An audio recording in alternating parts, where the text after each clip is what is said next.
Bonjour à tous, ici Patrice Roy du site de formation lecompagnon.info avec une formation d'introduction sur les requêtes d'Access. Les concepts sont les mêmes qu'on utilise une vieille version d'Access ou Access 2010 comme ici. Je vais appuyer sur l'onglet Créer et ensuite choisir l'option Création de requêtes. Pour ceux qui ont Access 2003 ou précédent, à partir de la fenêtre de base de données, vous sélectionnez l'onglet Requêtes et ensuite le bouton Nouveau. Dès que j'appuie sur le bouton, il y a une fenêtre qui apparaît avec la liste des tables disponibles ou on peut aussi créer une requête à partir d'une requête. Ou si on le désire, on peut afficher les deux en même temps et de cette façon choisir ceux qu'on a besoin. Pour cet exercice simple, qui consiste à trouver les informations sur toutes les personnes qui s'appellent Roger dans l'entreprise, on va utiliser la table des employés. J'appuie sur le bouton Ajouter et ça sera tout. Je n'ajouterai pas d'autres tables ou d'autres requêtes. Alors j'appuie sur le bouton Fermer.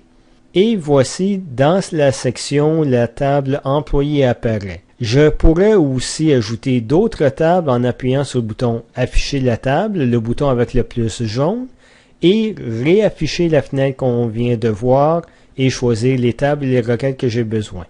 Dans ce cas-ci, je reviens à ma zone des tables. Il y a juste une table que j'ai besoin. Il y a les trois champs que je vais avoir besoin. Le prénom de la personne, le nom et le poste qu'elle occupe dans l'entreprise. Allons voir maintenant la seconde section de la requête et sur la première ligne, vous sélectionnez la liste des champs que vous avez besoin. Le premier avec l'étoile indique que je voudrais tous les champs dans le même ordre qu'ils sont dans la table. Mais dans ce cas-ci, j'ai vraiment besoin que du champ prénom. Et vous voyez, dans la seconde ligne, vous avez le nom de la table d'où provient le champ. Je pourrais choisir d'autres tables, mais dans ce cas-ci, c'est la seule. Alors, par exemple, l'avantage d'avoir la table d'afficher et de savoir que le prénom est le prénom d'un employé et non le prénom d'une personne contact ou le prénom d'un client, par exemple. Aussi, sur la troisième ligne, vous allez voir qu'il est possible de trier les champs en ordre croissant ou décroissant ou de ne pas trier. Et si vous voulez trier sur plusieurs champs en même temps, rappelez-vous que le champ qui est toujours le plus à la gauche a la priorité sur les autres. Alors, si vous triez sur 3 ou 4 champs, la priorité va aller à celui qui est à la gauche, suivi du deuxième et du troisième. Aussi, dans la quatrième ligne, on vous donne l'option d'afficher ou de masquer un champ dans la requête. Pourquoi je voudrais masquer un champ? J'ai besoin d'un champ pour trier les enregistrements, mais je ne veux pas l'afficher. Alors, ça serait possible de cette façon.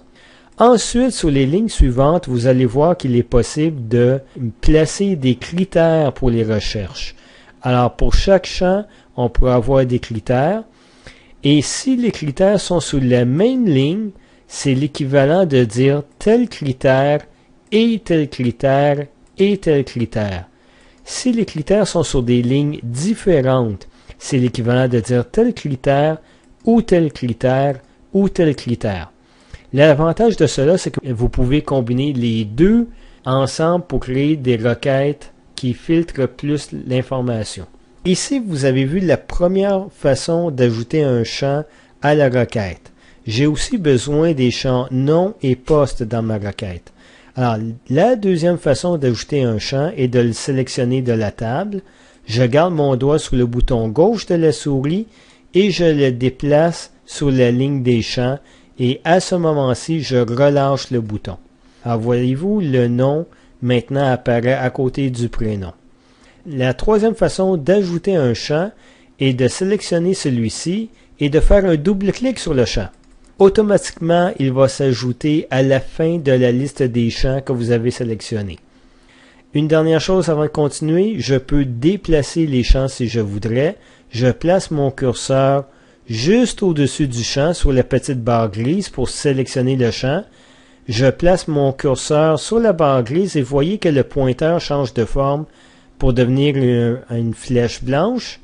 Je garde mon doigt sur le bouton gauche de la souris et je déplace le champ à l'endroit où je le veux. Alors pour cet exemple-ci, je veux encore le poste à la fin, mais c'est de cette façon que vous pouvez déplacer des champs dans votre liste. Ensuite, c'est le temps de mettre des critères. Dans cet exercice-ci, je mentionne que je veux tous les employés dont le prénom commence par Roger. Alors, sur la première ligne des critères, je vais écrire Roger et j'appuie sur Entrée. Remarquez que Access ajoute automatiquement des guillemets devant et après le champ pour indiquer qu'il reconnaît que le champ est un champ de type texte ou mémo. Il sait que c'est du texte et met les guillemets en conséquence. Si le champ est un type numérique, on peut seulement écrire le chiffre et ça suffit. Si le champ est un champ de type date-heure, et pour les dates, Access va mettre un cardinal devant et après la date. Alors, quelque chose comme ceci. Alors, si vous avez remarqué, pour Roger, je n'ai pas été obligé d'écrire est égal à Roger. C'est par défaut, c'est toujours égal à quelque chose. Il y a d'autres opérateurs qu'on peut utiliser pour les critères. Alors, par exemple, plus grand que, plus grand ou égal, plus petit que, plus petit ou égal, et différent de, ou on peut aussi utiliser pas. Ce qui veut dire je veux tout sauf cela. Un autre opérateur qu'on peut prendre aussi est entre X et Y. C'est vous qui mettez les X et Y, c'est inclusif. Alors on peut choisir entre telle et telle chose. Et aussi, les deux derniers opérateurs sont pour les champs de type texte ou même numérique ou même date-heure. Et il s'agit du point d'interrogation qui remplace un caractère. Alors, par exemple, si j'écris dans la zone des critères B, point d'interrogation LLE, ça pourrait être balle, ça pourrait être bille, ça pourrait être bulle, ça pourrait être BXLLE, ça pourrait être B3LLE. Le point d'interrogation remplace un caractère. Tandis que l'étoile remplace une série de caractères. Alors, je pourrais écrire ici pour le nom de l'employé. Le nom de l'employé commence par THI, mais je ne sais pas le reste. Alors, ça pourrait être Thibert, Thibodeau, et ainsi de suite. Ça donnerait quelque chose comme ceci. Alors, c'est tout à fait normal qu'il écrit comme, telle chose et étoile. Alors, je répète, l'étoile remplace une série de caractères. Maintenant qu'on a choisi tous les champs, qu'on a choisi les critères qu'on a besoin, c'est le temps d'exécuter la requête. Il y a beaucoup d'éléments encore à expliquer sur l'onglet des requêtes, mais je vais le faire après avoir vu le résultat. Alors, si on retourne en haut sur la barre, il y a premièrement les modes d'affichage, voir les données en mode feuille de données, ou en mode de tableau croisé dynamique, ou en graphique croisé dynamique. On pourrait aussi voir le résultat en mode SQL pour Structured Query Language, ou SQL en français, et on verrait les instructions pour créer cette requête-ci. Alors, par exemple, ici, on voit qu'on sélectionne les champs prénom, nom et poste de la table employé et on affiche ceux-ci selon le critère que le prénom est égal à Roger. Mais ici, j'affiche le résultat et vous voyez le résultat ici. Alors, comme pour Excel, je peux élargir les colonnes comme je le veux. En me plaçant entre les champs, je garde mon doigt sur le bouton gauche de la souris, je peux l'agrandir un peu. Et si vous voyez le résultat ici, j'ai Roger Lepage et Roger Dubuc. Tous deux sont des gérants dans l'entreprise. Pour retourner en mode création, je retourne en haut et à chaque fois que vous allez voir une icône avec un crayon, une équerre et une règle, c'est pour retourner en mode création. Je pourrais aussi choisir les autres modes, mais cette fois-ci, je retourne en mode création. Maintenant, expliquons les autres éléments qui sont à l'intérieur de l'onglet Requête. Alors, vous avez vu le mode affiché. J'aurais pu utiliser le bouton Exécuter pour exécuter la requête. Et il n'y a pas juste un type de requête, il y en a plusieurs. La requête de type sélection qu'on vient d'utiliser sert à afficher les données selon les critères qu'on a choisis. On pourrait aussi créer une nouvelle table avec les résultats de la requête. Et vous pouvez aussi ajouter les enregistrements qui répondent aux critères dans une autre table.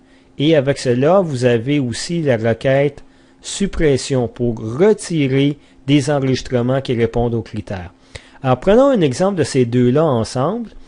Je veux premièrement afficher la liste des clients qui n'ont pas fait d'achat depuis 2 ans. Et ensuite, je veux les ajouter à la liste des clients désuets ou la liste des anciens clients. Une fois que j'ai fait ça, je peux retourner à ma table de liste des clients et supprimer les clients qui n'ont pas fait d'achat récemment. J'ai encore l'information dans l'autre table à cause que je les ai ajoutés, mais je peux les supprimer de la table des clients actifs. Alors, on peut combiner ces différentes requêtes-là pour gérer les enregistrements dans les tables. Il y a aussi une requête de type mise à jour. Alors, par exemple, dans cet exemple-ci, il y a des employés qui travaillent à plusieurs emplacements. On déménage un des bureaux régionaux à une autre ville. Alors, par exemple, au lieu de travailler dans la ville de Québec, le bureau régional a été déplacé à Lévis. Je ne suis pas intéressé à changer manuellement les informations de chacun des enregistrements. Je peux créer une requête mise à jour qui dit à chaque fois que vous allez voir le bureau qui est Québec, change-le pour Lévis. Et automatiquement, Access mettrait à jour les enregistrements. Il est possible de créer une requête d'analyse croisée.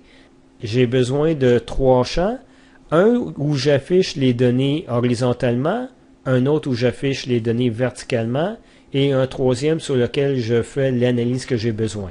Alors, par exemple, j'aurais besoin de voir la liste des produits vendus par vendeur. Alors, j'ai la liste des vendeurs à la verticale, j'ai la liste des produits à l'horizontale, et le tableau m'indiquerait le montant des ventes de chacun de mes produits par vendeur. Alors, c'est ça une analyse croisée. Il est aussi possible d'unir des requêtes qui sont similaires et de voir les résultats. Mais quand je dis similaire, c'est vraiment similaire. Les critères peuvent être différents et ils devraient être différents. Mais la liste des champs et l'ordre des champs qui sont affichés doit être identique. De cette façon-là, on peut ensuite unir les requêtes et avoir le résultat voulu. Il y a aussi le mode SQL direct. On oublie les différents modes d'affichage pour entrer directement les instructions qu'on a besoin en mode SQL. Je ne le recommande pas, je préfère de loin, surtout si vous commencez, de travailler en mode d'exemple comme on a ici. Alors, je reviens sur le bouton Afficher les tables, où vous pouvez ajouter des tables ou des requêtes à votre requête pour mieux répondre à vos besoins. Alors, vous pouvez en tout temps insérer des lignes ou des colonnes à la zone des critères et aussi entrer dans le générateur d'expression pour pouvoir créer vos propres fonctions, vos propres opérations. Dans le dernier exemple, on a affiché toutes les informations, mais on pourrait aussi filtrer d'une autre façon en voulant montrer le top 5, le top 25, le top 100, le top 5% ou top 25% ou afficher le tout. Alors, c'est possible de le faire à partir d'ici. Alors, dans la majorité des cas, vous allez vouloir créer des requêtes pour afficher les données. Mais vous pouvez aussi utiliser les requêtes pour créer un sommaire des données. Et là, vous devez activer les opérations. Alors, en appuyant sur le bouton Toto ici, avec le sigma, vous allez voir que dans la zone des critères, maintenant, il y a une autre ligne qui s'est ajoutée qui s'appelle Opération. Et si on regarde la liste, voici ce qu'on peut créer comme opération. Alors, on peut regrouper les données communes ensemble. On pourrait, si ce serait des chiffres, on pourrait demander de voir la somme, la moyenne, quel est le plus petit, quel est le plus grand, compter le nombre d'enregistrements qui répondent aux besoins, quel est l'écart type ou la variance, trouver le premier ou le dernier enregistrement, ou créer vos propres opérations, et aussi vous avez OU pour vous aider à filtrer, même avec des requêtes de synthèse. Et c'est tout pour cette démonstration.